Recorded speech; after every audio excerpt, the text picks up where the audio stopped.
ఈ రోజు నేను చెప్తా ఉన్నా కదా, నాగ చైతన్య సమంత విడిపోవడానికి కారణం కేటీఆరే.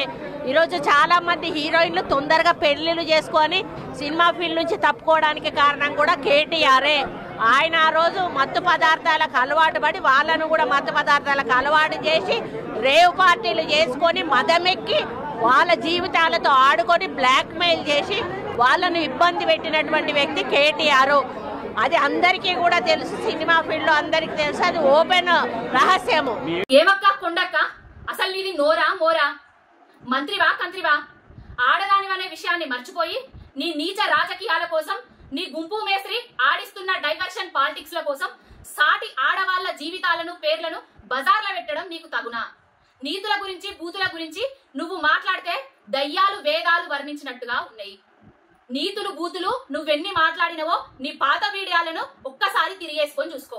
తెలంగాణ ఉద్యమంలో నువ్వు వాడిన భాష, తెలంగాణ ఉద్యమకారుల మీదకి ఏ విధంగా మాట్లాడినవు అనేది, తెలంగాణ ఉద్యమంలో ఉద్యమ ద్రోహుల పంచర చేరి తెలంగాణ ఉద్యమాన్ని నీరుగార్చిన చరిత్ర నీది. నీ తోటి కోడలు నీ గురించి మాట్లాడిన విషయం మాకు తెలుసు, వరంగల్ ప్రజలకు తెలుసు, అందరికీ తెలుసు. ఇక కేటీఆర్ గారి గురించి, సమంత గారి గురించి, రకుల్ ప్రీతి సింగ్ గారి గురించి ఏం మాట్లాడుతున్నావమ్మా? నీకొక బిడ్డున్నది, ఆమెకొక ఫ్యామిలీ ఉన్నది. ఆమెను ఎవరన్నా ఏమన్నంటే నీ కోపం వస్తుందా రాదా? సమంత, రకుల్ ప్రీతి సింగ్ నీ బిడ్డ వయసోళ్లే కదా, నీ బిడ్డలాంటోళ్లే కదా. ఏ ఆడబిడ్డ అయినా కూడా, తెలంగాణ బిడ్డ అయినా కూడా నీ బిడ్డలాంటోళ్లే కదా. మరి నీ బిడ్డకో రకం, వాళ్ళకెందుకు ఇంకొక రకం?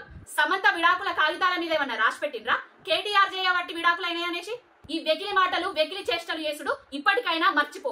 ఏదో దారి తప్పి ఎమ్మెల్యేగా గెలిచినావు, మంత్రివైనవు, మంత్రికి పదవికి ఉన్న కనీస గౌరవాన్ని కూడా కోల్పోయేటట్టు చేసుకుంటాను. ఇలాంటి పర్సనల్ ఎలిగేషన్స్ చేసి ఆది నుంచి కేటీఆర్ అన్న గారి మీద, ఆయనకు వస్తున్న ఇమేజ్ మీద మీకు అక్కసు, ఆయనకు ప్రజలలో ఉన్న ఆదరణ కోల్పోవాలనేసే ఇలాంటి నీచమైన మాటలు మాట్లాడుతున్నారు. ఇంకొకసారి ఏవైనా సాక్ష్యాధారాలు ఉంటే బయట పెట్టి మాట్లాడరు తప్ప ఇట్లాంటి చిల్లర మల్లర వ్యాఖ్యలు చేస్తే ఊరుకునే ప్రసక్తి లేదు. కొండక్క, పిండక్క, ఇంకే అక్క అయినా అంటాం. నోరు జాగ్రత్త పెట్టుకొని, నోరు అదుపులో పెట్టుకొని మాట్లాడుర్రి. హైడ్రా చేయబట్టి ప్రజలు బెంబేలెత్తుతున్నారు. ఈ హైడ్రా నుంచి డైవర్షన్ కోసమే మీరు ఇలాంటి ఎలిగేషన్స్ చేస్తున్నారని తెలంగాణ ప్రజలందరికీ అర్థమవుతున్నది.